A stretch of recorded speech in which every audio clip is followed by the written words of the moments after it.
Estamos de vuelta con más Futuro 360 acá en CNN Chile y como les contábamos, nos va a acompañar Lorena Céspedes, que antes de ser constituyente se ha desempeñado como profesora de física, enseñando sobre robótica a niños en zonas rurales y ahora busca que haya igualdad también de oportunidades. Por eso quisimos conversar con ella sobre los próximos desafíos de la ciencia en la nueva Constitución. Muchas gracias por estar con nosotros, Lorena, en Futuro 360. Y lo primero, ¿de qué manera incorporamos la ciencia a la nueva Carta Magna?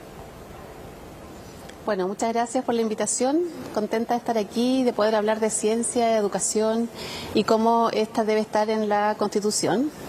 Y me parece que la ciencia tiene varios aspectos en la Constitución. Por un lado, el que realmente exista el derecho a la ciencia, el acceder a la ciencia y a la tecnología a nivel de todos los ciudadanos, de todas las personas de nuestro país.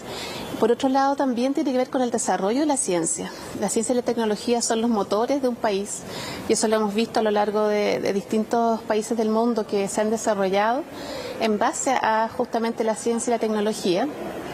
Por lo tanto, me parece importante que eso esté en la Constitución, pero también que esté en concordancia con nuestro cambio climático, con una ciencia en un ambiente sustentable y de cuidado del medio ambiente. Ahora, importante lo que nos dices como el acceso a la ciencia.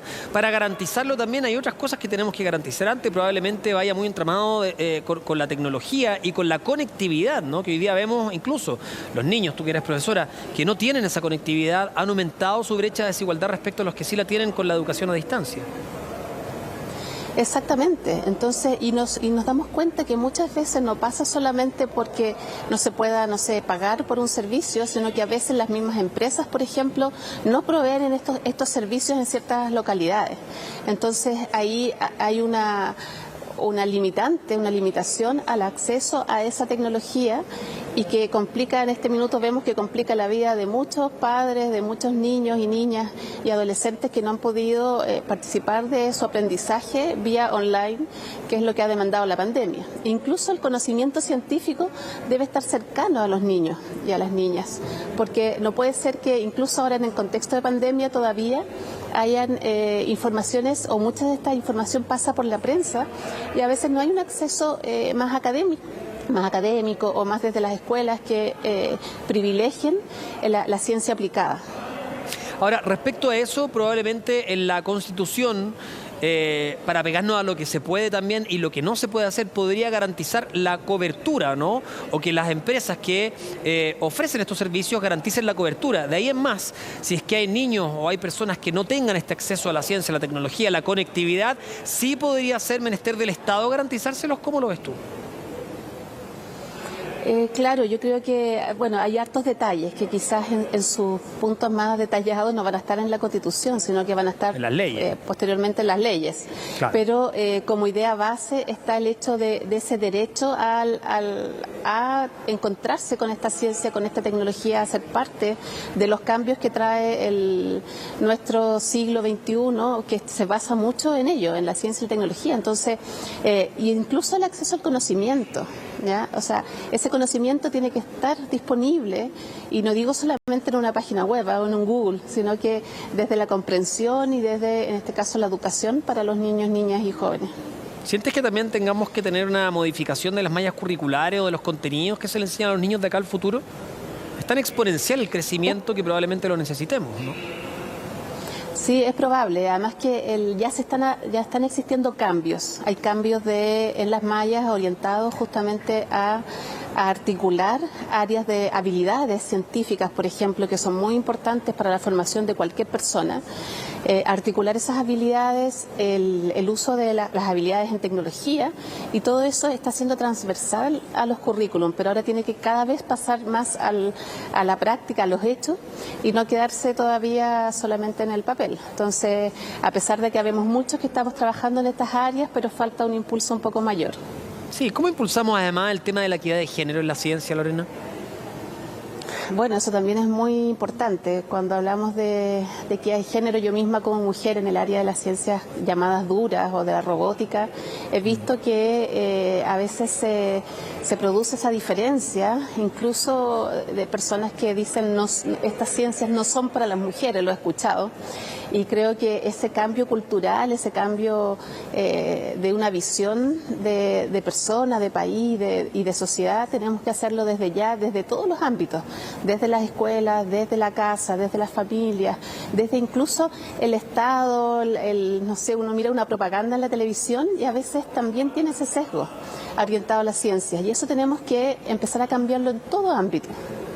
¿Cómo fortalecemos el ministerio? Porque ese es otro punto, ¿no? Estamos descansando hoy día en que ya tenemos un Ministerio de Ciencia. Ahora, cuando vamos a lo más pragmático, a los hechos, sabemos también que el porcentaje que se destina de parte de nuestro país del Producto Interno Bruto a ciencia y tecnología es muy escaso en comparación a países desarrollados. Entiendo que muchas veces nos tenemos que comparar con los países de la región, pero también tenemos que aspirar a lo alto, ¿no? Exacto, o sea, creo que el desarrollo de la ciencia y la tecnología no puede estar así como un pariente pobre ahí insistiendo por más recursos. O sea, sabemos que es una inversión a mediano y largo plazo respecto al desarrollo de todos los chilenos. Entonces tenemos que trabajar enfocados en proponer y propender a que esa inversión en educación sea desde parte también, por un lado, del Estado, de los privados, de todas partes, para que alcancemos un desarrollo mucho mayor. O sea, no podemos tener estos índices de ciencia, de inversión en ciencia tan bajos.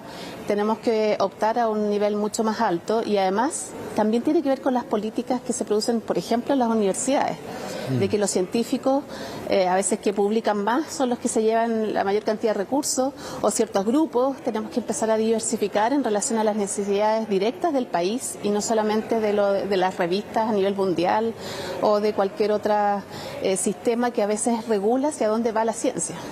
Ahora, si tenemos que enfocarnos y empezar a enumerar probablemente cuáles son los desafíos más grandes de acá al futuro, y también que puedan ser o no incluidos en la nueva Constitución, ¿dónde pones tú el foco principal, en los principales desafíos que vamos a tener o que vamos a enfrentar de aquí a mañana?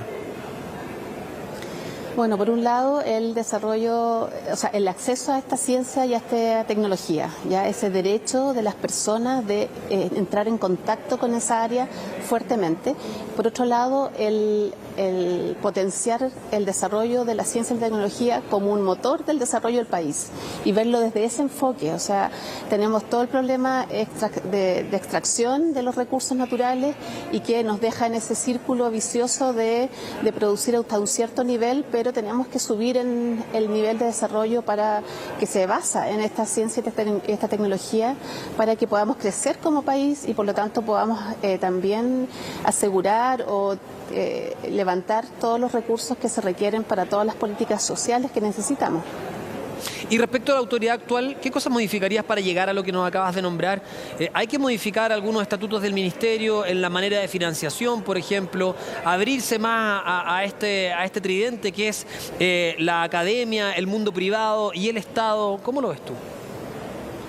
Creo que sí, o sea, a pesar de que eso me parece que va a estar más ligado a las leyes, pero mi opinión es que sí debiese de intervenir un poco más esa comunicación entre público, privado, las universidades, la academia, de que de hecho hay muchos expertos en el área de la ciencia que tienen súper claro de cómo hacer algunas cosas, pero eso no necesariamente llega como una política, sino que llega solo como de parte de buenas voluntades a distintos ámbitos de gestión y de incidencia finalmente a nivel país de ese tipo de políticas.